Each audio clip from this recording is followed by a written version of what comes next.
सर्व वाचक गोत्रीय बंधू आणि भगिनी, त्याचप्रमाणे साधू संतांना दंडवत प्रणाम. आज आपण 147 नंबरच्या सत्संगामध्ये प्रवेश करत आहोत. गेली अनेक सत्संगापासून आपण परमेश्वरांनी सांगितलेले तत्वसिद्धांत व आचारप्रणाली विचारप्रणालीवरती चिंतन केलं.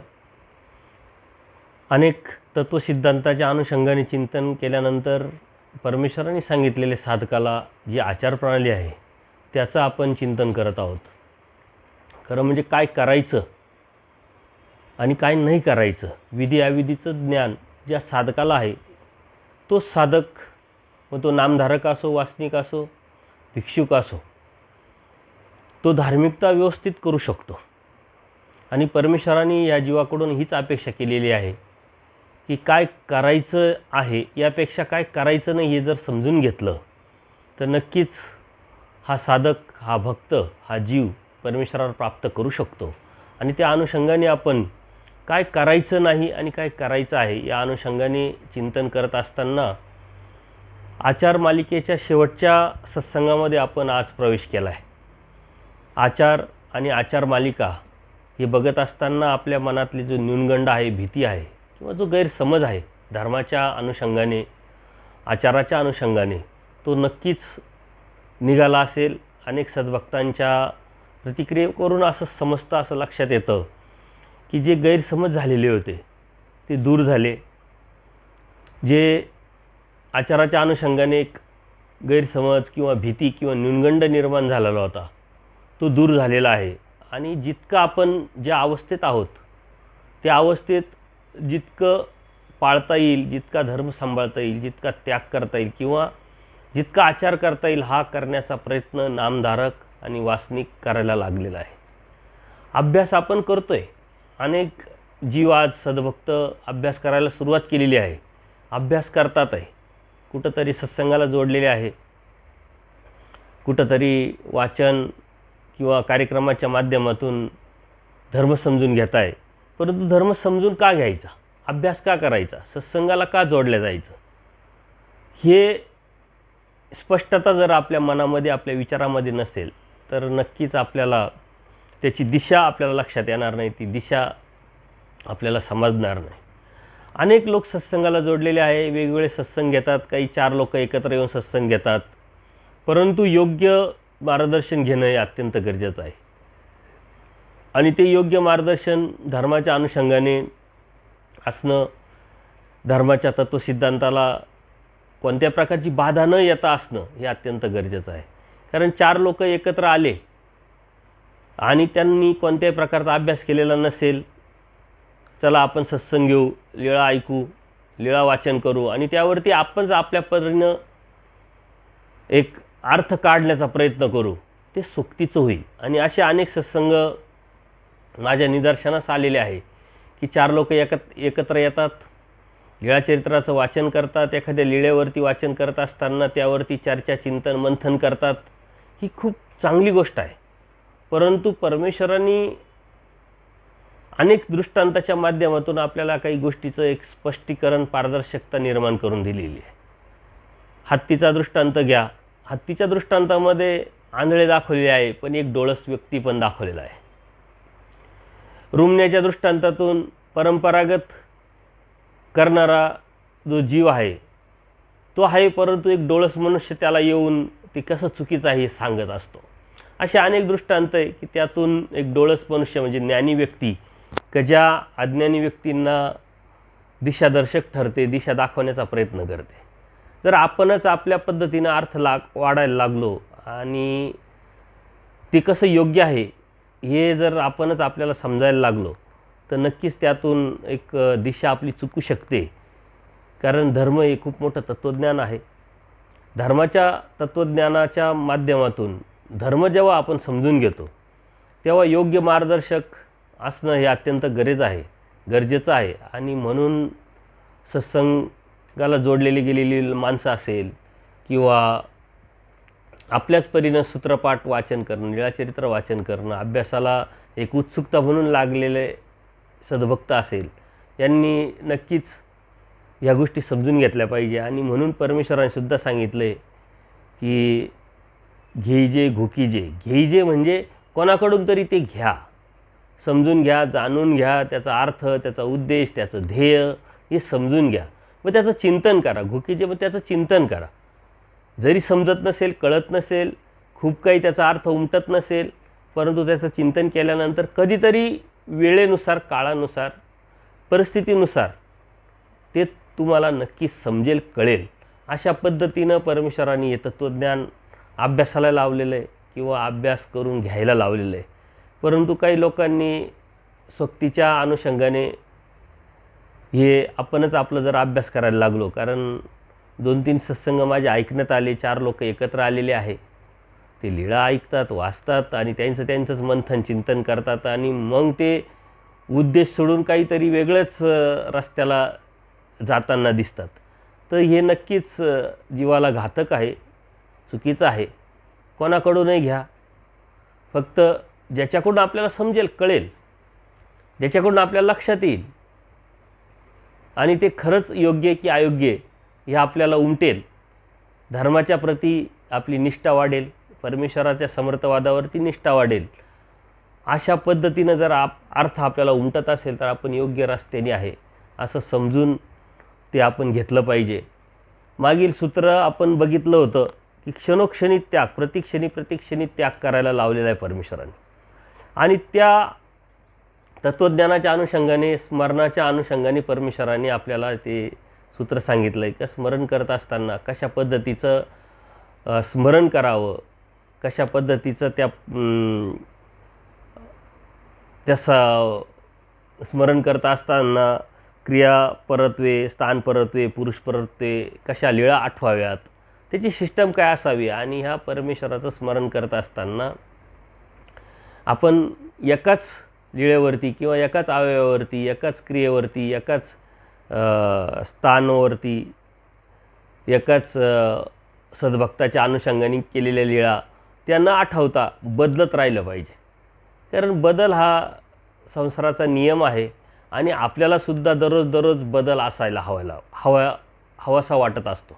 मग तो भौतिक जगात असो, सांसारिक जगात असो, काही कामामध्ये जरी आपल्याला तेच जर कामं असेल तर कंटाळवाणं येतं.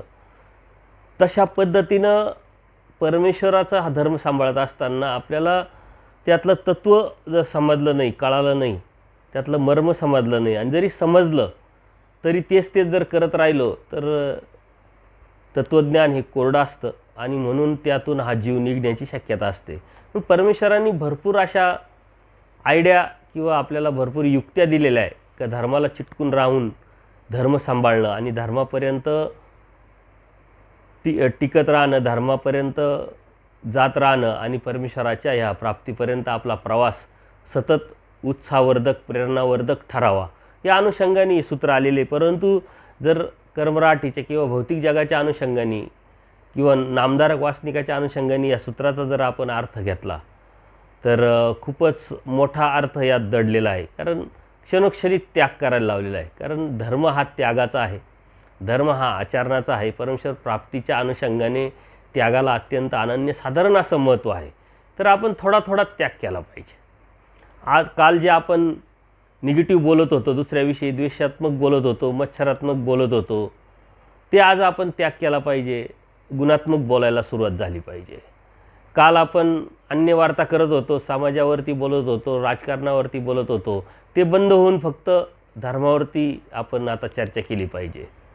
आज मनामध्ये मनमाळका आपण करत होतो, कोणावरती, कोणाच्याविषयी, कशाच्या तरी विषयी आपण मनात विनाकारणच आपल्या मंथन करत होतो.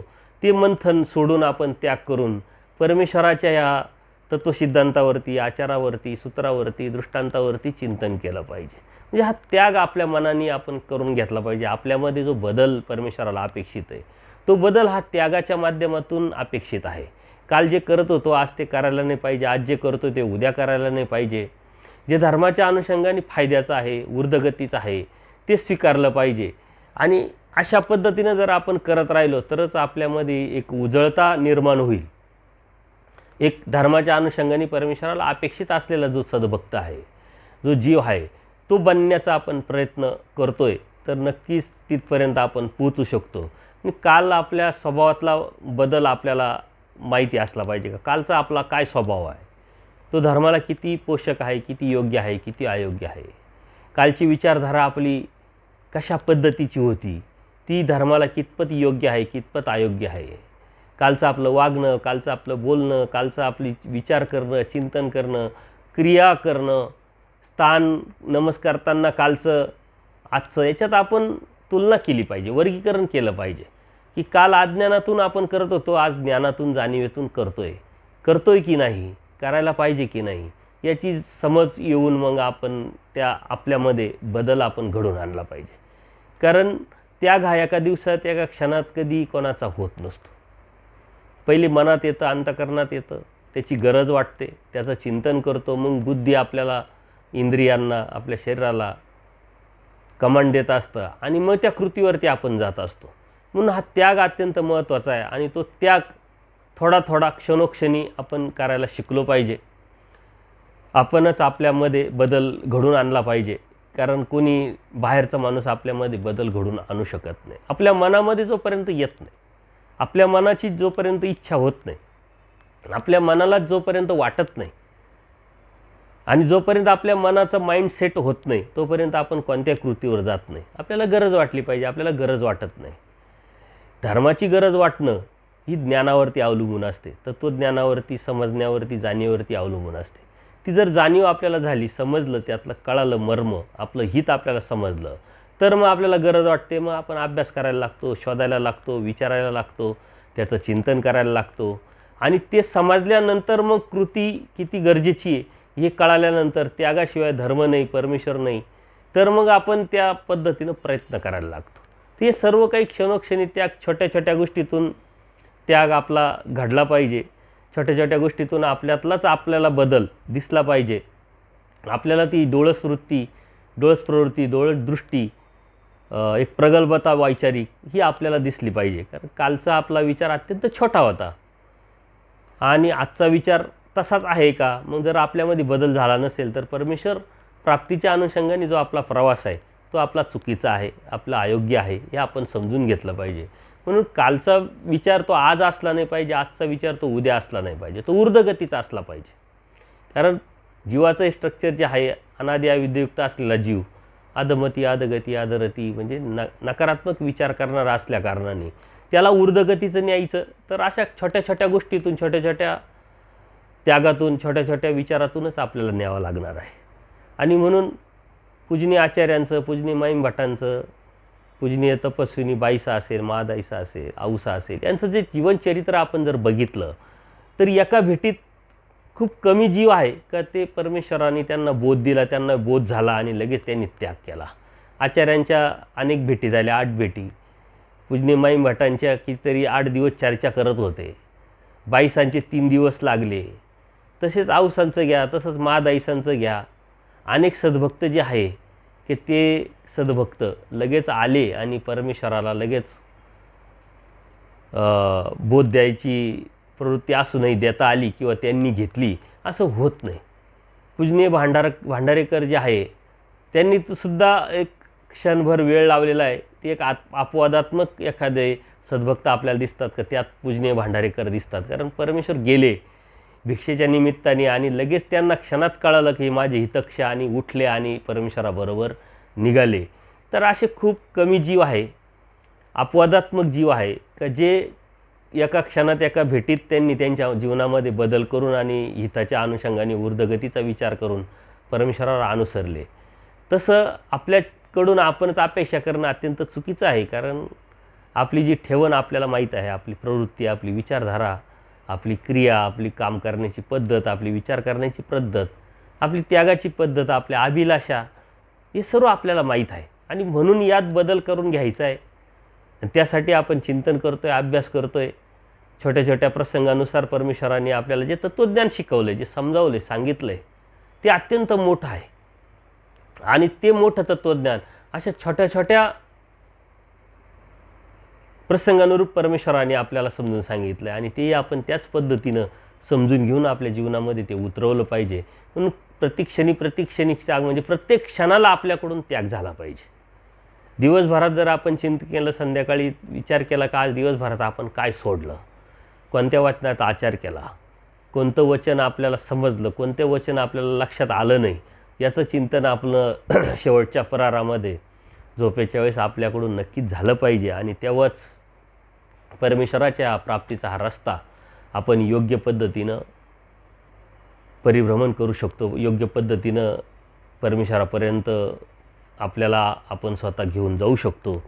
परमेश्वरने आपल्याला हे तत्त्वज्ञान सांगितलेले अनंत ब्रह्मांडांचा नायक ह्या जीवासाठी अवतरतो, जीवासारखा होतो आणि जीवासारखा होऊन वाडोवेडी फिरून अनेक छोट्या छोट्या प्रसंगानुरूप अनेक भक्तांच्या निमित्ताने आपल्यापर्यंत हे तत्त्वज्ञान त्यांनी पोचवलेलं आहे.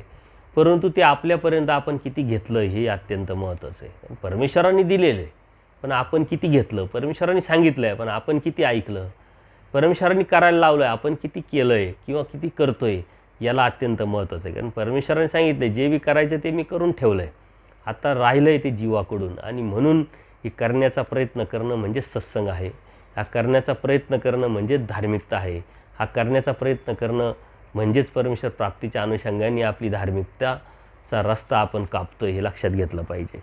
किंवा नुसतंच कर्मकांड करतो आहे, सकाळ संध्याकाळ देवपूजा करतो आहे, स्थानं करतो आहे आणि अभ्यास काहीच नाही, तत्त्वज्ञान काहीच अभ्यासत नाही, आचार विचार विधी अविधी हे आपल्याला माहीत नाही, तर त्या धार्मिकतेला काही अर्थ राहत नाही. आणि म्हणून अभ्यासाला अनन्यसाधारण असं महत्त्व, ज्ञानाला अनन्यसाधारण असं महत्त्व परमेश्वरांनी धर्मात आपल्याला जे घालून दिलेलं आहे ते आपण आपल्या जीवनामध्ये उतरवलं पाहिजे. तरच परमेश्वर भक्ती ही आपल्याला प्राप्ती करता येईल किंवा तरच आपण दैवराटीच किंवा परमेश्वर भक्त आहे असं आपण नैतिक अधिकाराने म्हणू शकतो. पुढचं सूत्र ही त्याच पद्धतीनं अत्यंत महत्त्वाचं आहे की भलतेसा भलतेत भलते या परी परमेश्वर एकाती. म्हणजे परमेश्वर एकच आहे, मग तो वेगळ्या पद्धतीनं जरी दिसला तो त्या पद्धतीनं असला तरी तो परमेश्वर एक आहे याची जाणीव आपल्याला होणं अत्यंत गरजेचं आहे. भलतेसा म्हणजे प्रवृत्ती विशेष, परमेश्वराची प्रवृत्ती वेगळ्या पद्धतीनं आपण बघत असतो. कधी काही लिळ्यांमध्ये परमेश्वर अत्यंत प्रसन्न होऊन ह्या जीवाला तत्त्वज्ञान सांगत असतात, प्रसन्न होऊन क्रिया करायला लावत असतात, कधी उदास होतात, तर हे सर्व जीवासाठी असतात. कधी विनोद करतात, कधी शृंगार आणि क्रियांचा स्वीकार करतात. या अशा पद्धतीने वेगवेगळी जी परमेश्वराची प्रवृत्ती आपल्याला दिसते त्या अनुषंगाने तो भलतेसा जो वेगवेगळ्या पद्धतीनं जे करत असतात ते फक्त परमेश्वराला काहीतरी घडावं, परमेश्वराची योग्यता वाढावी म्हणून परमेश्वर या जीवासाठीच करत असतात. कारण उदास परमेश्वर कुठं उदास असतात का? ते निराकार परमेश्वर अत्यंत प्रसन्न कायमस्वरूपी, परंतु उदासीनता स्वीकारण्याचं कारण त्या जीवाला जाणीव होऊन देणं, त्या जीवामध्ये तशा पद्धतीची क्रिया करण्याची इच्छा निर्माण करणं. तर काही लोकांमध्ये अत्यंत गैरसमज आहे या संदर्भात की अशा जसं आता नाशिकमध्ये पंचवटीच्या स्थानावरती परमेश्वर उदास झाले. काही लोकांमध्ये एक गैरसमज आहे की या स्थानावरती परमेश्वर उदास झाले म्हणून त्या स्थानावरती जाऊ नये, गेलं तर जास्त वेळ थांबू नये, गेलं तर स्मरणाला तिथं बसू नये. असे अनेक जे भ्रम आहे हे अज्ञानाच्या अन्यथा ज्ञानातून निर्माण होत असतात. आणि म्हणून अनेक अन्यथा ज्ञानाच्या जीव जे आहे हे असे गैरसमज धर्मामध्ये किंवा लोकांमध्ये पसरवत असतात. ते अत्यंत चुकीचं आहे. कारण परमेश्वर ही एक अशी शक्ती आहे, ही याची ती वस्तू आपण जर समजून घेतली तर आपल्या मनातल्या ह्या ज्या गोष्टी आहे त्या साऱ्या निघून जातील. मनातल्या ज्या कल्पना आहे, जे गैरसमज आहे किंवा जे आपण विनाकारण आपल्या मनानेच जे जोडलेल्या गोष्टी आहे त्या साऱ्या निघून जातील. कारण परमेश्वरांनी ही सृष्टी जीवासाठी निर्माण केली, स्वतः अवतार परमेश्वरांनी जीवासाठी घेतला आणि वाडोवेडी फिरून जीव सारखा होऊन परमेश्वरांनी जीवाचे जे सर्व गुणधर्म आहे ते स्वीकारून ह्या जीवासाठीच भ्रमण केलं. आणि म्हणून ह्या जीवाला क्रिया घडावी, ह्या जीवाला योग्यता वाढावी, ह्या जीवाला परमेश्वराचं प्रेम मिळण्या इतपत, ज्ञान इतपत योग्यता वाढावी म्हणून परमेश्वरांनी ह्या ज्या वेगवेगळ्या ज्या प्रवृत्ती आहे त्या स्वीकारलेल्या असतात. त्याच्यामुळं तिथं प्रसन्न आहे म्हणून त्या स्थानावरती गेलं तर मग आपल्यावरती परमेश्वर प्रसन्न राहील, किंवा जिथं उदास झाले ते स्थानावरती तिथं गेलं तर परमेश्वर आपल्यावरती उदास होतील असं काही नसतं. पण हा गैरसमज आपण ऐकत असतो. भलतेच म्हणजे स्थान विशेष. स्थानाच्या ठिकाणी, काही ठिकाणी ब्राह्मणाच्या घरी, काही ठिकाणी मडी असते, जागा असते, देवळी असते, कोणाच्या नदीकाठी, वाळवंटी, शिळा, तळावरी अथवा वृक्ष, अशा पद्धतीनं स्थानवाचक जिथं परमेश्वर क्रीडा करतात. काही ठिकाणी वेगवेगळे मंदिरात परमेश्वरांनी तिथं जाऊन लीळा केलेली आहे. काही ठिकाणी ब्राह्मणाच्या घरी जाऊन, काही गावाच्या ठिकाणी, काही शहराच्या ठिकाणी, काही ठिकाणी शिळा आहे, म्हणजे मोठे मोठे पाषाण आहे, तिथं जाऊन परमेश्वरांनी काही लीळा केलेल्या आहे. तर अशा अनेक वेगळ्या स्थानाच्या अनुषंगाने वेगवेगळे ज्या लीळा केलेल्या आहे, क्रीडा केलेल्या आहे, त्याला भलतेत म्हटलं जाते. आणि भलते या परी म्हणजे आचरण क्रियेवाचक. जसे एकांकी भ्रमण केलं, 12-12 वर्ष परमेश्वरांनी एका एका ठिकाणी भ्रमण केलं. सालबर्डी असेल, नांदेड प्रदेश असेल, किंवा आंध्रामध्ये असेल. परत कपड्याच्या अनुषंगाने एक सुडा, श्रीमुकुटी, श्रीकरी पाणीपात्र, त्याचप्रमाणे राजधर्म स्वीकार, अंगी, टोपरे, फुटा, बैरव्यास, अशा पद्धतीनं काही ठिकाणी क्रिया एखाद्या भक्ताच्या स्वीकारलेल्या दिसतात. अशा वेगवेगळ्या भलते म्हणजे त्यांच्या प्रवृत्तीच्या अनुषंगाने, स्थानाच्या अनुषंगाने किंवा जीवाच्या अनुषंगाने वेगवेगळ्या क्रीडा करताना वेगळे परमेश्वर दिसतात. आपल्या मनामध्ये सहजच येतं की हे वेगवेगळे, जसं एकांकी काळामध्ये परमेश्वरांनी मौन स्वीकारलं, त्या बोनेबाई मौन देव म्हणायचे देवाला. तर हे वेगवेगळ्या ज्या परमेश्वरांनी प्रवृत्ती स्वीकारलेल्या आहे, या जीवाच्या कारणे, त्या जीवाच्या योग्यते अयोग्यतेच्यानुसार, त्याच्या कन्वेनुसार, आणि त्याला काहीतरी घडावं, त्याला काहीतरी देता यावं, त्याच्या योग्यते पात्रतेनुसार परमेश्वरांनी त्या स्वीकारलेल्या असतात. परंतु हा वेगवेगळा जरी परमेश्वर असला तरी परमेश्वर हा एकच आहे. परमेश्वर वेगळा नाही. परमेश्वराचं जे स्वरूप आहे, त्याची जी प्रवृत्ती आहे, परमेश्वराची जी कार्यकारण स्वरूप लक्षणाच्या माध्यमातून आपण जे बघितलं, तो परमेश्वर मात्र एक आहे. आणि या बाबतीत अनेक सद्भक्तांचे गैरसमज असतात. परमेश्वर एक आहे तर मग 5-5 अवतार का, त्यांची 5 नामं का? तर आपण त्याच्या पाठीमागचा इतिहास, परमेश्वराचं तत्त्वज्ञान किंवा प्रवृत्ती हे समजून घेतली पाहिजे. खरं म्हणजे जर परमेश्वराने अशा पद्धतीचे अवतार घेतले नसते तर तत्त्वज्ञानातल्या बऱ्याचशा गोष्टी आपल्याला कळाल्या नसतात. जसं परमेश्वर कशा पद्धतीनं, कोणत्या प्रवृत्तीनं, कोणत्या प्रकाराने अवतार घेतात. मग परमेश्वर 3 प्रकाराने अवतार घेतात: गरबी, दवडणे किंवा पतित उठवणे. तर आता अशा पद्धतीनं जर नुसतं सांगितलं असतं, परंतु आपल्याला ते दिसलं नसतं, तर आपल्याला त्याच्यावरती निष्ठा यायला किंवा आपल्याला जाणीव व्हायला किंवा आपल्याला समजायला खूप अवघड गेलं असतं. तर आपलं आता लगेच लक्षात येतं की गर्भातून मग श्रीकृष्ण महाराजांनी, दत्तात्रय प्रभूंनी अवतार घेतला, पतित उठवण्यातून स्वामी श्री चक्रधरांनी अवतार घेतला, दवडण्यातून गोविंद प्रभू बाबांनी अवतार घेतला. तर हे आपल्याला लगेच कळालं की दवडणं म्हणजे काय, पतित उठवणं म्हणजे काय, गर्भातून म्हणजे काय. तर अशा पद्धतीनं ते अवतार घेण्याच्या ह्या जीवासाठी सर्व काही परमेश्वर केलेले असतात.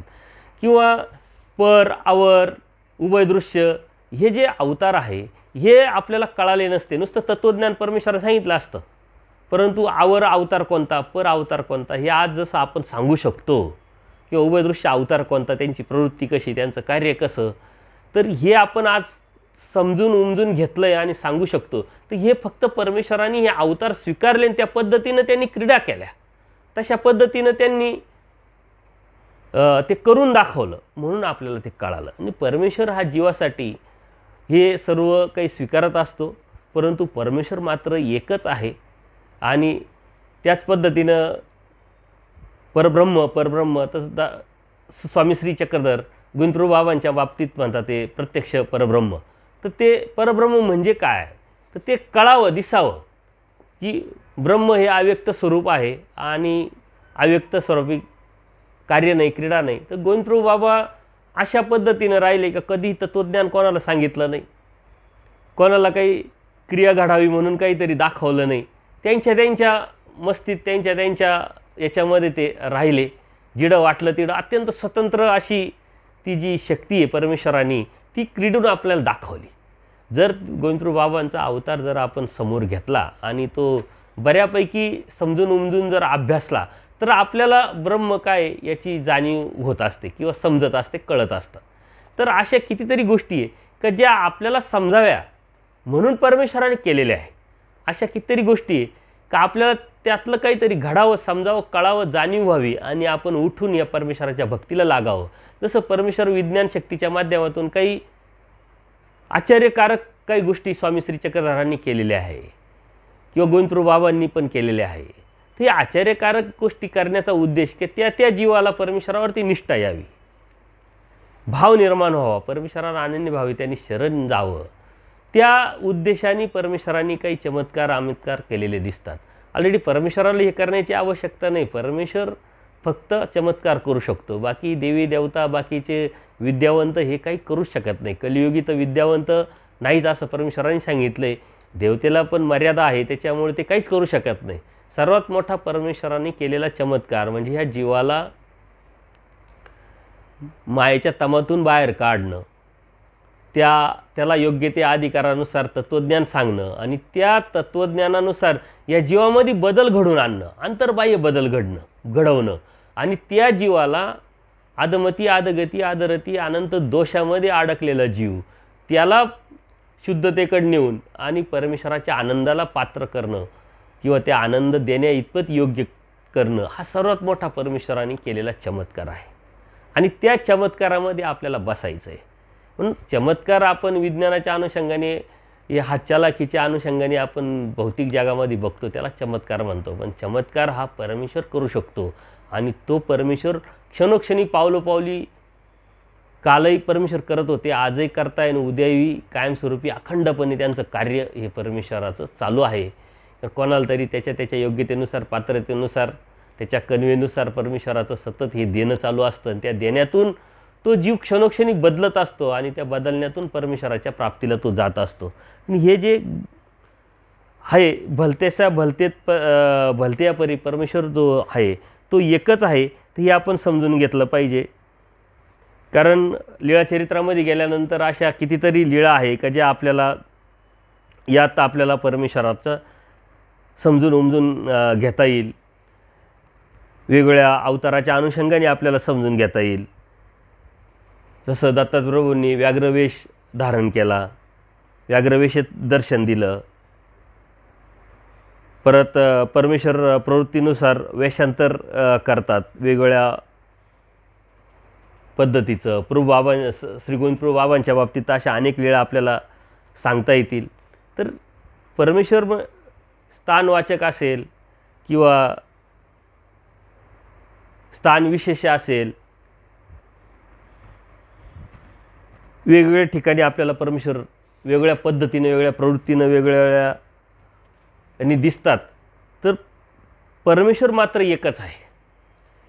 लीळेच्या बाबतीतसुद्धा आपण विचार करू शकतो की एक परमेश्वर गोविंदप्रभू बाबा असेल, स्वामी श्री चक्रधर स्वामी असेल, वेगळ्या भक्तांच्या माध्यमातून वेगळे क्रिया करताना, वेगळे आचार करताना किंवा वेगळ्या अपेक्षा करताना दिसतात.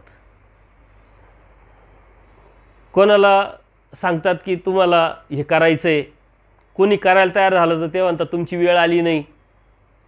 कोणाकडून स्वतःहून क्रिया स्वीकारतात, कोणी जर स्वीकारायला विनंती करताय तर परमेश्वर ते नाकारतात. तर त्या परमेश्वर हे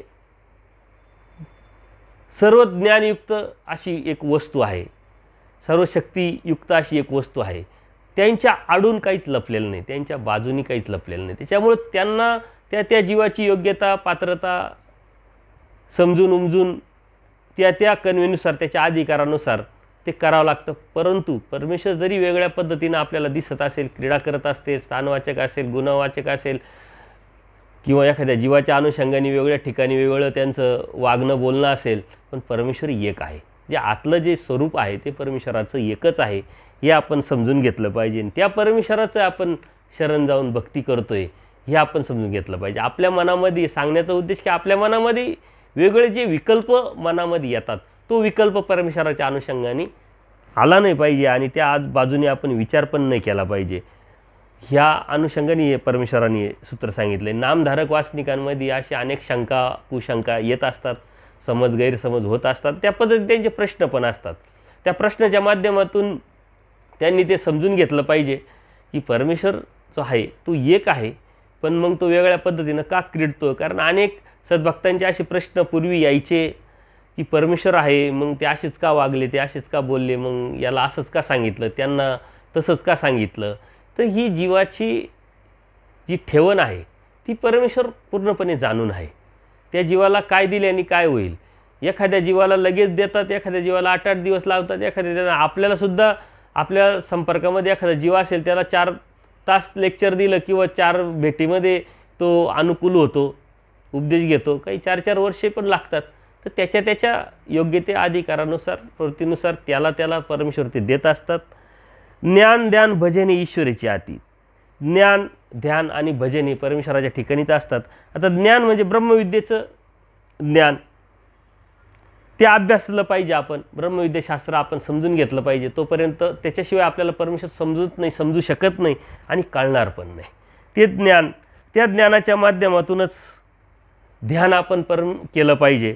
कारण ध्यान करायचं आहे तर ज्ञान असलं पाहिजे. कोणाचं ध्यान करायचं आहे, त्या परमेश्वराचं ध्यान करायचं असेल तर ज्ञान अत्यंत असणं महत्त्वाचं आहे. म्हणजे त्या नाम आठवताना आपल्याला लीळा माहिती असलं पाहिजे. क्रीडा असल्या, चेष्टा, त्याची ती परमेश्वराचा समर्थवाद, ह्या अनेक वेळेच्या माध्यमातून आपल्याला जर ते ज्ञानातून कळालं तरच आपण ध्यान करू शकतो. ध्यान म्हणजे परमेश्वराचं कडेच लक्ष किंवा मनन, चिंतन, आठवण अशा पद्धतीने जर आपल्याला करायचं असेल तर ज्ञानाची गरज आहे. आणि ती परमेश्वराचंच करावं, परमेश्वराचीच आठवण करावी, परमेश्वराचंच ध्यान करावं, चिंतन परमेश्वराचंच करावं, ब्रह्मविद्याशास्त्राचंच करावं. मात्र आपलं चिंतन, ध्यान, मनन, आठवण अनेक गोष्टीची येत राहते. कारण नसताना आपल्या मनामध्ये अनेक गोष्टीची भूतकाळाची येते, भविष्यकाळाची येते. महत्त्वाकांक्षा आहे, स्वार्थी जीव असल्यामुळं, अनंत दोष असल्यामुळं कोणीतरी आपल्याला मनाने दुखवलेलं असतं, कोणीतरी आपला अपमान केलेला असतं, कोणीतरी आपली स्तुती केलेली असते. त्याचं मात्र आपल्याला आठवण, सतत चिंतन येत राहते. पण परमेश्वर सांगतात की ध्यान हे परमेश्वराचंच करावं, चिंतन हे परमेश्वराचंच करावं. आणि त्यासाठी ज्ञानाची अत्यंत गरज आहे. भजन म्हणजे परमेश्वराच्या जसं परमेश्वरच भज्य असल्यामुळे ज्ञानी या भक्ताच्या अनुसरलेल्या साधकाच्या ठिकाणीच हे जे भजन वगैरे आहे हे आपल्याकडून जसं आहे तसं घडलं पाहिजे. आणि ते परमेश्वरापर्यंत नेण्यासाठी परमेश्वराच्या कृष्ण अर्पण आपण का करतो, स्वामी श्री चक्रधर अर्पण का करतो, तर ते अर्पण करण्याचा उद्देश का ते हे आपलं जे आहे हे परमेश्वरापर्यंत पोहोचलं पाहिजे. हे परमेश्वराच्या ठिकाणी आपण करतोय अशी भाव निर्माण करून, अशी प्रवृत्ती विचारधारा निर्माण करून आपण ती क्रिया करत असतो. आणि अशा बुद्धीनंच ते आपण केलं पाहिजे की आपण यांचं कोणाचं करत नाही, XYZ, परमेश्वराचं आपण चिंतन करतो, परमेश्वराचं मनन करतोय, परमेश्वराच्या ठिकाणी क्रिया करतोय, परमेश्वराच्या ठिकाणी आपण कृष्ण अर्पण करतोय, तिथं दंडोत घालतोय, तिथं नमस्कार करतोय, तिथं क्रिया करतोय. तर त्या बुद्धीनं आपण ते केलं पाहिजे. अथवा भजन काळी जे आहे परमेश्वराचंच आठवा आपला राहिला पाहिजे. क्रियावाचक क्रिया करताना एक परमेश्वर समोर आहे. मग बाईसांनी कशी क्रिया केली असेल, त्यांना कशी विनंती केली असेल. अनेक सद्भक्तांनी परमेश्वराच्या ठिकाणी जे उपहार केले, विनंती करून परमेश्वराला उपहाराला तयार केलं, प्रार्थना केली, त्यांचा उपहार परमेश्वराने स्वीकारला. म्हणजे धानायसाचा आंबा असेल, बाईसांचा पाणीभात असेल, सुदाम्याचे पोहे असतील, भाईदेवाचे बोरे असतील, असे अनेक सद्भक्तांचे उपहार परमेश्वराने स्वीकारले. तर ते आपल्यासमोर असलं पाहिजे. जे ज्ञान परमेश्वराच्या ब्रह्मविद्याशास्त्राचं असेल तर आपण ध्यान करू शकतो. आणि ते ध्यान जर त्या योग्यतेचं, त्या पद्धतीचं आपल्या मनामध्ये असेल तरच आपलं भजन परमेश्वराच्या ठिकाणी घडू शकतं. ना आपण तर क्रिया करतोय, 50 वर्षापासून अनेक ठिकाणी क्रिया केली, परंतु ती लेखी लागली का नाही, ती लेखात पडली का नाही, परमेश्वराच्या स्वीकारात पडली का नाही, परमेश्वरापर्यंत पोचली का नाही, याचा आपण कधीच विचार करत नाही. आपल्या मनामध्ये मानसिकता असते, मी इथं क्रिया केली, इथं पंगत केली, इतके स्थानं केले, इतकं स्मरण केलं, इतक्या गाठ्या केल्या, परंतु त्या तिथपर्यंत पोचल्या की नाही हे बी महत्त्वाचं असतं. म्हणून आपण हे नामस्मरण करत असताना नाम, लीळा, मूर्ती, चेष्टा शयनाशनी भोजनी परमेश्वराच व्हावं किंगा, हे आपल्यापर्यंत येण्यासाठी आपल्याला ज्ञानाची अत्यंत गरज आहे. आणि ते ज्ञान असेल तरच आपण त्या गोष्टीपर्यंत आपण पोचू शकतो, अन्यथा हे परमेश्वरापर्यंत आपण जाऊ शकत नाही. बरं, परमेश्वरापर्यंत पोचवायचं आहे तर चतुर्विध दुःखपूर्वक आवडीपूर्वक ते ध्यान केलं पाहिजे. ज्ञान आहे परंतु त्याच्यामध्ये आवड निर्माण होईल इथपर्यंत आपल्याला ते ज्ञान असलं पाहिजे, आपली प्रवृत्ती असली पाहिजे, आपली भावना असली पाहिजे. स्मरणे लेखी लागण्यासाठी आपण त्याच पद्धतीचं स्मरण केलं पाहिजे. आवडीपूर्वक ध्यान केलं, आवडीपूर्वक परमेश्वराला आठवलं, दुःखपर चतुर्विध दुःखाच्या अनुषंगाने परमेश्वराला आठवत राहिलं तरच ते लेखी लागतं. आवडीपूर्वक कोणती गोष्ट आपण केली तरच एखाद्याला आपण भौतिक जगामध्ये एखाद्या पाहुणा आपल्या घरी आला, आवडीपूर्वक त्याला म्हटलं घ्या बाबा हे ते घ्या विनंती, त्याला इच्छा नाही, तो जेवण केलेलं आहे, त्याला अजिबात पोटात जागा नाही, तरी पण आपली आवड आपली प्रीती बघून तो ते स्वीकारतो. तर इथं तर परमेश्वर आहे, परमेश्वराच्या ठिकाणी या गोष्टी करायच्या आहे तर आपल्याला अत्यंत आवडीपूर्वक केले पाहिजे. आणि आवड ही सहजी होत नाही. कुठं मेडिकलमध्ये गेले ना आवडीची गोळी घेतली आणि खाल्ली आणि मग आवड निर्माण झाली असं होत नाही. ती ज्ञानाशिवाय होत नाही. परमेश्वरी वस्तू काय आहे, तो समर्थवाद काय आहे, कार्यकारण स्वरूप लक्षण परमेश्वराचं काय, परमेश्वराने आपल्यासाठी काय केलेलं आहे, हे जर आपण समजून घेतलं त्यात ब्रह्मविद्याशास्त्राच्या माध्यमातून, अनंत लीळेच्या माध्यमातून, अनंत वचनाच्या माध्यमातून, तरच आपण ते ध्यान करू शकतो. आणि तशा पद्धतीनं ध्यान केलं तरच ते परमेश्वराच्या स्वीकारात पडू शकतो. म्हणून आपण परमेश्वराच्या ठिकाणी काय करतो याच्यापेक्षा आपण ते केलेलं किती लेखी लागतंय की नाही आणि लेखी लागायला पाहिजे अशा उद्देशाने आपण ते केलं पाहिजे. दृष्टपर दुःखाची निवृत्ती होऊन सुखप्राप्ती व्हावी या हेतूने केलेले स्मरण परमेश्वराच्या लेखी लागत नाही. दृष्टपर आपल्याला हे भेटावं ते भेटावं मग आपण स्मरण करतो, स्थान करतो, कुठं क्रिया करतो. तसेच ज्ञान आणि ध्यान तेच आरतीपूर्वक केले तर ती ईश्वराच्या लेखी लागते. अर्थतापूर्वक परमेश्वर व्हावा तोची भेटावा या उद्देशाने जर केलं तर ते लेखी लागतं. म्हणून मागच्या अनेक सत्संगामध्ये दृष्टपर अदृष्टपर ही गोष्ट समजून उमजून जर घेतली तरच परमेश्वर प्राप्तीपर्यंत जावं. आणि दृष्टपर केलेलं अदृष्टपर कधी जात नाही, पण अदृष्टपर केलेलं तर दृष्टपर पण आपल्याला भेटतं. तर हे आपण समजून घेतलं पाहिजे. त्यातून परमेश्वरांनी सूत्राच्या माध्यमातून ही गोष्ट आपल्याला अत्यंत स्पष्ट आणि पारदर्शक सांगितलेली आहे. म्हणून कोणतीही क्रिया करत असताना, स्मरण करत असताना, परमेश्वराचं स्थान करत असताना आरतीपूर्वक, दुःखपूर्वक, निष्मांगपूर्वक आपण भजन केलं पाहिजे तरच ईश्वराच्या ठिकाणी ते लेखी लागतं. उलट अभिमानाने, अभिलाषेने, स्वार्थापोटी, हेतू तो अशा दृष्टपर जर आपण या गोष्टी केल्या तर त्या परमेश्वराच्या ठिकाणी लेखी लागत नाही. आणि म्हणून कोणती गोष्ट करताना ही एक सिस्टम असते, ती सिस्टम जर आपण घेतली समजून तरच या गोष्टी केल्या पाहिजे. ज्ञान, ध्यान, भजन हे जे आहे ते आवडीपूर्वक जर केलं, अत्यंत आर्ततापूर्वक केलं, दुःखपूर्वक केलं, समजून उमजून जाणून उमजून जर केलं तर ते लेखी लागतं. नाही तर कितीतरी वर्ष आपण करत आलो पण आपल्यामध्ये बदल घडत नाही. का बदल होत नाही तर ते लेखी लागत नाही. परमेश्वराच्या ठिकाणी जर ते लेखी लागलं तर आपल्यामध्ये अंतर्बाह्य बदल होतो, आपल्यामध्ये हिंमत होती. मग ती त्यागाची हिंमत असेल, आचरणाची हिंमत असेल किंवा धर्मधार्मिकता सक्षमपणे करण्याची हिंमत असेल, ही फक्त क्रिया स्वीकारात पडल्यानंतरच होत असते.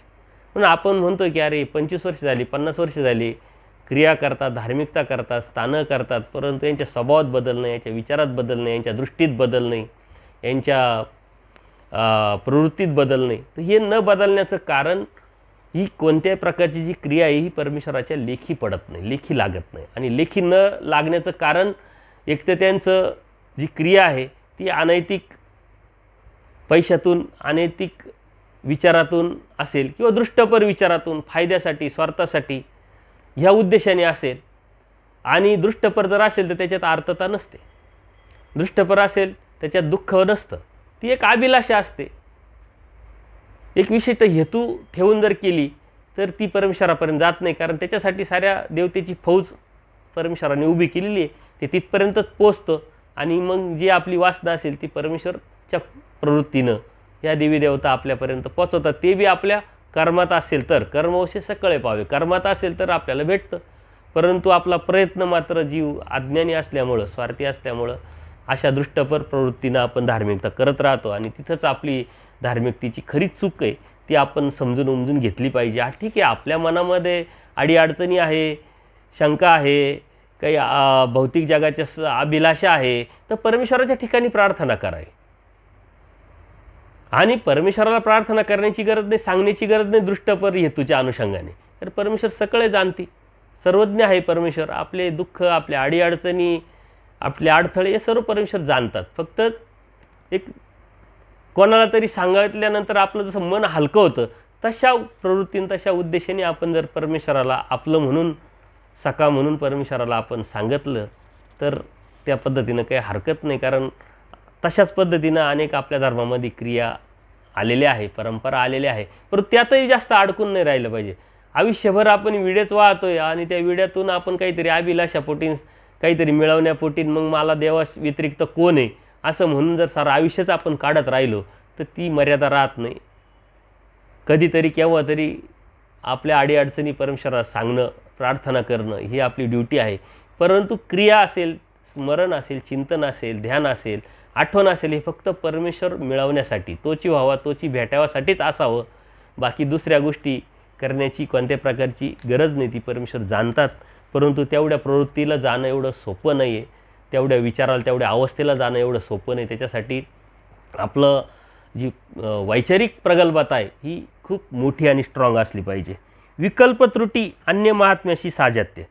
विकल्प त्रुटी, जसं ब्रह्मविद्याशास्त्रामध्ये एखादा दैवराटीचा पुरुष आहे, त्याची विकल्प, मनामधला जो विकल्प तो निघून जातो, तर त्याची बराबरी एक अन्य महात्मा जो आहे साधू, तर त्याच्याबरोबर केलेली आहे. कारण ते सारखं असतं. एखाद्या अन्य साधूची सुद्धा विकल्प त्रुटी झालेली असते, त्याच्या मनामध्ये सुद्धा विकल्प येत नाही. शुची, अशुची, विटाळ, शुभ, अशुभ. तर काही त्या अवस्थेला पोचलेले जे अन्य साधक आहे, तर त्यांच्या मनामध्ये सुद्धा हे विकल्प येत नाही. आणि आपल्याकडं तर तो विकल्प यायलाच नाही पाहिजे. तो जर येत असेल तर आपण दैवराटीचे नाही आहे. पण परमेश्वराने उलट आपली आणि त्यांची ती बराबरी करण्याचं, सांगण्याचं तात्पर्य काय, की तिथं पण असतात तुमच्यासारखे, पण आपण तसे असेल तर परमेश्वराने ते आपल्याला सांगितलेलं आहे. म्हणून कर्मराटीतले जे साधक आहे ते त्यांची विकल्प त्रुटी झालेली असते. शुची, पवित्र, अपवित्र, स्पर्श, विटाळ, निर्विकल्पता, याला विकल्प त्रुटी म्हटलेलं आहे. आणि परमेश्वराच्या मार्गात सुद्धा या अर्थाने शुची, अशुची, विटाळ, दाई असा परमेश्वर मार्गातले जे साधक आहे ते असतात, त्यांनी असायला पाहिजे. तर त्या ठिकाणी त्यांचं एक वाक्यता किंवा एक सारखेपणा असतो किंवा दिसतो, असं परमेश्वराने या सूत्रातून सांगितलेलं आहे. तर आपण यातून समजून घेतलं पाहिजे की दैवराटीचा जो पुरुष आहे, म्हणजे आपण परमेश्वराचे जे भक्त आहे, आपल्यामध्ये शुभ, अशुभ, विटाळ, आटाळ किंवा जे पवित्रता, अपवित्रता, शुभ, अशुभ, ही दिशा, ती दिशा, योग्यता, अयोग्यता, हे मनामध्ये आलंच नाही पाहिजे. ही कल्पकता आली नाही पाहिजे. निर्विकल्प म्हणजे परमेश्वराच्या समर्थवादावरती निष्ठा ठेवून परमेश्वराला अनन्यभावे शरण जाणं आणि त्या अनन्यभावेतून परमेश्वराची भक्ती करणं, हे आपल्या प्रवृत्तीत, आपल्या विचारात असलं पाहिजे. अन्यथा जर नसेल तर आपण दैवराटीचे आहे असं म्हणण्याचा अधिकार, नैतिक अधिकारच आपल्याला राहत नाही. तर कर्मराटीमध्ये सुद्धा असे साधक असतात किंवा आहे, आणि ती सारखेपणा परमेश्वराने या सूत्रामध्ये सांगितलेलं आहे. जर आपण तसं बसत नसेल तर आपण दैवराटीचे होत नाही. आणि यावरती बऱ्याच सत्संगामध्ये आपण चिंतन केलेलं आहे. कारण ती एक अंधश्रद्धा असते, ती एक मानसिकता असते, आणि ते दैवराटीच्या तत्त्वसिद्धांतामध्ये, परमेश्वर भक्तीमध्ये बसत नाही. आपल्या मनामध्ये ती कल्पकल्पता आली नाही पाहिजे. परमेश्वराच्या समर्थवादावरती निष्ठा ठेवून आपण अनन्यभावी शरण जाऊन ती निष्ठापूर्वक आपली वाटचाल धार्मिक असली पाहिजे. संयोग योग साह्य ये तिन्ही माया करी. आता संयोग योग साह्य ये तिन्ही माया करी परमेश्वराने सूत्रात सांगितलं. पण माया जरी करत असली तरी दैवराटीसाठी ती एक सिस्टम आहे. जसं दैवराटीसाठी वेगळ्या शक्ती कार्यरत आहे, कर्मराटीसाठी त्यांच्या कर्मानुसार जीवाच्या साऱ्या देवी देवता ह्या त्यांच्याकडून ते सामर्थ्य, त्यांच्याकडून ते भोगून घेत असतं. तसं दैवराटीसाठी या साऱ्या ओळखणी माया म्हटल्या जातात. कारण साऱ्या देवतेची एक एक शक्ती ओळखणीच्या माध्यमातून रूपांतरित होत असते, आणि त्यांच्यावरती कमांड ही फक्त चैतन्य मायेची असते, म्हणून ओळगणी माया म्हटले जाते. कारण त्यांना स्वतंत्रीनं कोणत्या प्रकारचं कार्य करायचं नसतं किंवा करता येत नसतं. आणि ही ओळगणी माया किंवा ह्या सर्व देवतेच्या ओळगण्या ज्या आहे या दैवराटीसाठी कार्यरत जरी असल्या तरी त्या स्वतंत्रीने कार्य करू शकत नाही. त्या परमेश्वराच्या प्रवृत्तीनंच या संयोग सहाय्य करत असतात, फक्त त्या माध्यमातून करतात. म्हणून या सूत्रातून परमेश्वराने आपल्याला हे तत्त्वज्ञान उलगडून किंवा समजून सांगितलेलं आहे. संयोग म्हणजे इष्टकारक योग आणणं, चांगल्या माणसाचा योग आणणं, चांगल्या विचाराचा योग आणणं, चांगल्या कार्यक्रमाचा योग आणणं, चांगले ठिकाणी आपलं जाणं होणं, एखादं स्थान आपलं अचानक घडवणं, हे सर्व ओळगणी मायेच्या माध्यमातून परमेश्वराच्या प्रवृत्तीनं ते आपल्याला करवत असतात. योग म्हणजे अनिष्टकारक, एखादं चुकीच्या ठिकाणी आपण जात असेल, एखादी चुकीची एक घटना आपल्याकडून आपल्या जीवनात घडणारी असेल तर तिथं वियोग घडवणं, तिथं आपल्याला तिथपर्यंत न नेणं, या पद्धतीनं परमेश्वराच्या प्रवृत्तीनं हे कार्य होत असतं. किंवा प्रमाद घडणार असेल, दोष घडणारा असेल, चुकीच्या माणसाबरोबर आपली भेट होणार असेल, काही चुकीची गोष्ट आपल्या जीवनात घडणार असेल.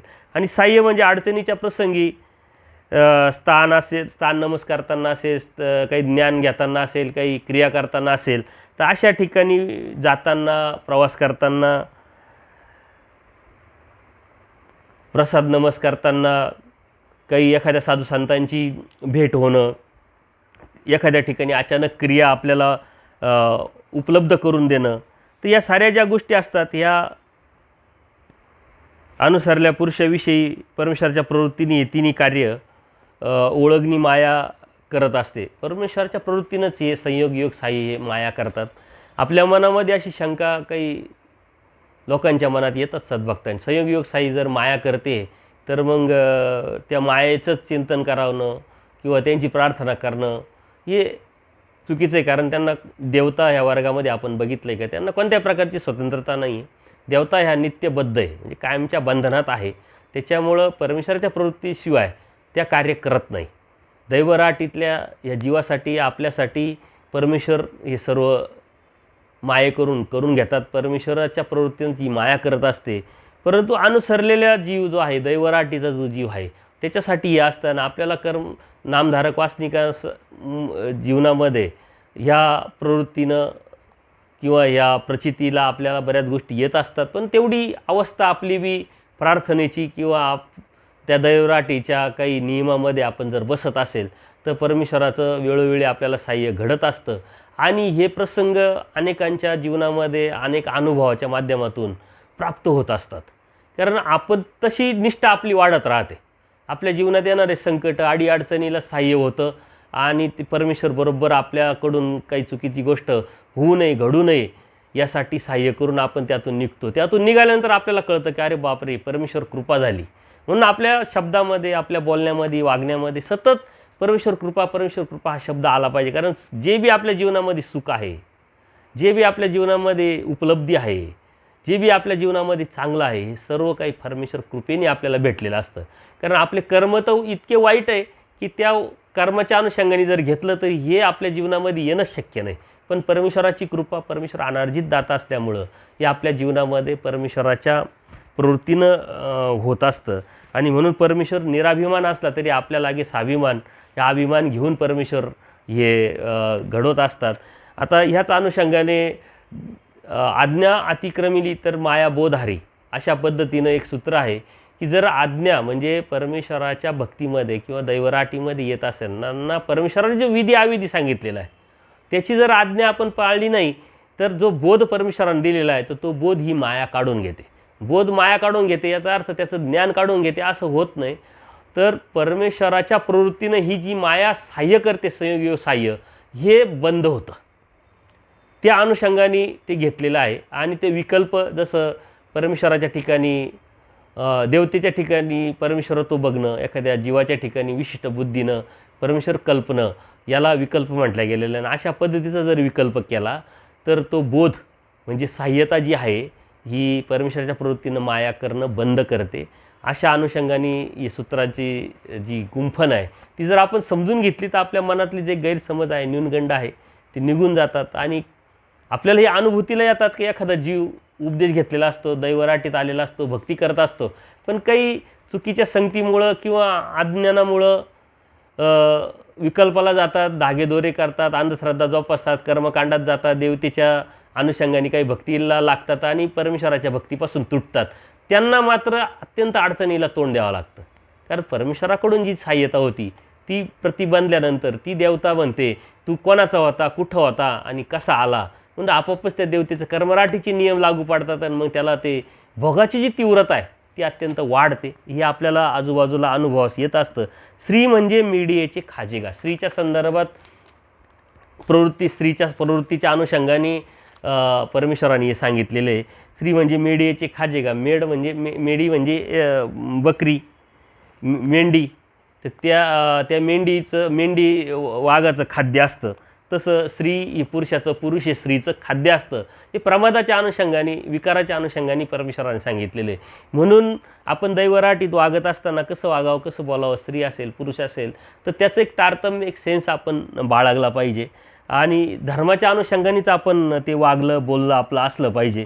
तर ज्या पद्धतीनं एखादं जे वाघ वगैरे, सिंह वगैरे असतात तर त्यांचं खाद्य जसं हे असतात आणि ते बरोबर लपून छपून त्यांच्यावरती झडप घालून योग्य वेळी ते त्यांचं शिकार करत असतात आणि स्वतःचं पोट भरत असतात. तशा पद्धतीनं ह्या विषयातला जो जीव आहे ह्या स्त्रीच्या अनुषंगाने, पुरुषाच्या अनुषंगाने स्त्री, हे त्या विषयाच्या अनुषंगाने विचार करून जेव्हा वेळ संधी भेटेल तेव्हा ते त्या पद्धतीनं विषय उपभोगत असतात आणि आकर्षित होऊन तिथंच आपला धर्म प्रमादाच्या अनुषंगाने शेवटास नेत असतात. तर असं न होण्यासाठी परमेश्वराने या सूत्रातून या गोष्टी सांगितलेल्या आहे. ते तारतम्य आपण बाळगलं पाहिजे. तर आपण नामधारक वाचनिक कार्यक्रमात जातो, कुठंतरी ओळखीव झालं राहतात, सत्संगामध्ये जात असतो, साधू संतांना या अनुभव येत राहतात. तर ह्या गोष्टी कशा पाळायच्या, कशा बाळगायच्या, तर या धर्माच्या अनुषंगाने आपण या गोष्टी आपण समजून घेतल्या पाहिजे की आपण कसं जपून राहिलं पाहिजे, सुरक्षित अंतर कसं ठेवलं पाहिजे, आपलं बोलणं वागणं स्त्रियांशी कसं असलं पाहिजे, धर्माच्या व्यतिरिक्त आपलं बोलणं वागणं नसलं पाहिजे. म्हणून ती आपण मर्यादा पाळली, आपण एक सावधानता पाळली तर नक्कीच आपल्याला ती सवय लागून पुढे जाऊन या गोष्टी होतात. आणि ह्या गोष्टी अनेक सत्संगामध्ये या गोष्टी घडताना दिसतात. सोशल मीडियावरती या गोष्टीचा खूपच उहापोह आहे. त्या प्रवृत्तीचा जो माणूस असेल तर तो अशा पद्धतीनं वागतो, बोलतो, परंतु ते धर्माच्या अनुषंगाने नसतं. आणि स्त्रीला पुरुष, पुरुषाला स्त्री एक वैजात्य लिंग असल्यामुळं ते आकर्षित करणारं आहे, परंतु तेच एकमेकाला घातक पण आहे. आणि म्हणून परमेश्वराने विकाराची शून्यता जीवाला करायला लावलेली आहे. इंद्रियाच्या माध्यमातून हा विकार अत्यंत मोठा असतो, स्ट्रॉंग असतो. तो अत्यंत छोटा होऊन येतो आणि त्याचे हजारो दरवाजे असतात. पण आपण असं म्हणतो ना यांनी काय होतं आणि त्यांनी काय होतं, ते छोट्या छोट्या गोष्टीच मोठ्या होऊन आपल्या धर्मापासून दूर नेत असतात. तर हे आपण जपल्या पाहिजे आणि प्रत्येकाने त्या जपून आपला धर्म कसा शेवटात जाईल याचा प्रयत्न जर केला तरच आपल्याला परमेश्वराच्या या मार्गामध्ये परमेश्वरापर्यंत जाता येईल. यावरती भरपूर चिंतन केलं तरी कमीच आहे आणि प्रत्येकाचे छोटे मोठे अनुभव हे असतात. कारण परमेश्वराने स्पष्ट सांगितलेलं आहे की कोणाचं खाद्य कोण आहे. आणि स्त्रीच्या अनुषंगाने परमेश्वराने अनेक सूत्र सांगितलेली. स्त्री म्हणजे जो विषय आहे त्याचं मुख्य राजा असतो आणि मग त्या स्त्रियेच्या अनुषंगाने परमेश्वराने सांगितलेलं तर ते स्त्रीला काही कमीपणा यावं, स्त्रीला कमी लेखावं अशा उद्देशाने परमेश्वराने सांगितलेलं नाही आहे. तर कार्य, कारण, स्वरूप, लक्षण जसं आपण जीवाचं बघतो तसं स्त्री आणि पुरुषाच्या अनुषंगाने परमेश्वराने ही माहिती म्हणून आपल्याला दिलेलं आहे, नॉलेज म्हणून, सावधानता म्हणून आपल्याला दिलेलं आहे. मिठाचा खडा आदी करून विखो, म्हणजे जड, आता चेतन पदार्थाचं बघितलं स्त्री आणि पुरुष, तसं जड पदार्थ आपण म्हणतो हे कशाने, याला काय होतं त्यांनी काय होतं, तर मिठाचा खडासुद्धा, एवढा छोटासा भागसुद्धा आपल्याला विषयाकारणे या धर्मावरून घेऊन जाऊ शकतो. मिठाचा खडा आदी करून विषय परमेश्वराने सांगितलेला, आद करून म्हणजे या छोटाशी गोष्टने सुद्धा हा धर्मावरून जातो. कारण तिची सवय पुढं त्याला होत असते, परंतु त्रस होऊ नये हे बी परमेश्वराने सांगितलेलं आहे.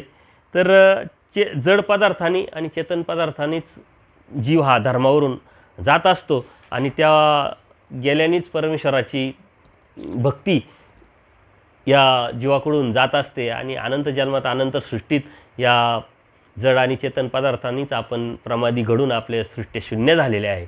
तर त्या अनुषंगाने परमेश्वराने अत्यंत मायपणा करून आपल्याला या गोष्टी सांगितलेल्या आहे. धर्म व्यतिरिक्त कोणताही हेतू आपल्या या स्वीकारामध्ये असला नाही पाहिजे आणि त्याच्यासाठीच परमेश्वराने जड पदार्थाच्या बाबतीत भिक्षाभोजन सांगितलेलं आहे. परंतु हेतूचं कोणत्याही घेतलं तर त्यावरून या जीवामध्ये मलिनत्व येण्याची शक्यता असते आणि त्या मलिनत्वानेच हा जीव धर्मावरून जाण्याची शक्यता निर्माण होत असते. म्हणून आपल्या निरेतूक भिक्षा करून निरेतूक हेतूनी आलेलं जे अन्न आहे तेच या साधकाला त्यांनी घेतलेलं लावलेलं आहे. परंतु हेतूचं निमित्ताचं आणि असे नामधारक वासनिकाला या गोष्टीची खूप गरज पडते आणि नामधारक वासनिकाला या गोष्टीमध्ये खूप अडकावं लागतं आणि प्रसंग तसेच त्याला येत राहतात. मग ते श्राद्धाचा असेल, घरभरणीचा असेल, वाढदिवसाचा असेल, कोणत्या तरी निमित्ताने केलेल्या उपाराचा असेल, पंचावतार उपार निमित्ताचाच असतो, हेतूचाच असतो. हे सारं नामधारक वासनिक समाजामध्ये राहत असताना नाथ गोथ सांभाळण्यासाठी याला प्रसंग येत असतो. साधकाला पण येतो, साधू संतांना पण येतो, पण साधू संत ते नाकारू शकतात का आम्ही ते घेत नाही. परंतु आता असं झालं आहे की साधू संतच पंचावतार उपार करायला लावतात. साधू संतच सांगतात की बा तुम्हाला मूल होत नाही, मग नारळ बांधा, मग पंचावतार उपार करा. मग त्यांनी सांगितलेलं असताना म्हणजे त्यांच्याच पुढाकाराने मग हे साऱ्या कार्यक्रमाचं आयोजन केलं जातं. मग त्यांना ते पहिले स्वीकारावं लागतं, नंतर मग वासनिकांचा प्रसंग येतो. तर आपण धर्मावरती किती जाणीवेचे आहोत, किती ज्ञानाचे आहोत आणि आपल्याला देव खरं हवा आहे का, आपल्याला हित आपल्याला खरोखर कळालं आहे का, त्याच्यावरती या साऱ्या गोष्टी आहे. तर परमेश्वर म्हणतात हे असं काही समजू नका की यांनी काय होतं आणि त्यांनी काय होतं. तर साधासा हेतूनी घेतलेला मिठाचा खडासुद्धा हा आपल्याला धर्मावरून घेऊन जाण्यासाठी पुरेसा होऊ शकतो, धर्म भांगण्यासाठी ते निमित्त होऊ शकतं. त्याच्यासाठी खूप मोठं काही प्रसंगन खूप मोठं अन्नदानच स्वीकारलं पाहिजे असं काही नाही आहे. जोची रोग तेची औषध, तेची देवता येतिनी मिळे ती तरी जिये. आता कर्मराटी दैवराटीच्या अनुषंगाने सांगितलेलं आहे की एखादा जीव संकट आलं, अडीअडचणी आली तर जोची रोग म्हणजे जो रोग आहे त्याला जे लागणारं औषध आहे आणि त्या देवतेचा जो जीव आहे त्याच देवतेच्या जीवाकडून म्हणजे डॉक्टर तर देवतेचा, पेशंट आहे त्याच देवतेचा, हे सारं संयोग सारं जुळून जर आलं तर मात्र तो जीव जगू शकतो. अशा पद्धतीनं हे सांगितलं आहे. आणि दैवराटीमध्ये मग ध्यावधीचे क्रियावधीचे दोष हे जे आहे ह्या अनुषंगाने लागणं, साधनेवरती जाणं, परिपक्वता निर्माण होणं, आचारावरती जाणं, त्यागावरती जाणं, अशा पद्धतीनं संयोग जे आहे तर हे सारं जोची रोग त्याची देवता त्याची औषध जर मिळून आलं तर त्या पद्धतीनं ते लागतं. आता यावरती भरपूर चर्चा आपण चिंतन करू शकतो. सूत्र दुनापथ्य घ्यायचे. जर अशा पद्धतीनं आपण आचारचिंतन विचार करत असताना आपल्याकडून कळत नकळत चुकी घडली आणि आपल्याला ती जाणवली नंतर की अरे आपण हे असं नव्हतं करायला पाहिजे, तर कोणाच्या तरी संगतीनं आपण जर मळालो तर कोणाच्या तरी संगतीनं उजाळला पण जातो. म्हणून आपण दुःख करून प्रायचित्त करून पुन्हा त्या आचारावरती आपण येऊ शकतो. त्याच्यासाठी एक दुप्पट आपली तळमळ, दुःख आणि पश्चाताप आपल्याला झाला पाहिजे आणि त्या अनुषंगाने आपण परत ती दक्षता बाळगली पाहिजे. त्या अनुषंगाने दुनापथ्य घ्यायचे म्हणजे पुन्हा सावध होऊन त्या आचारावरती, त्या धर्मावरती, त्या भक्तीवरती आपण आलो पाहिजे आणि त्या अशा अनुषंगाने प्रमाद आपण चुकावला पाहिजे. धर्मावरून जाण्यासाठी ज्या गोष्टी आपल्या समोर येत राहतात त्या आपण चुकावल्या पाहिजे.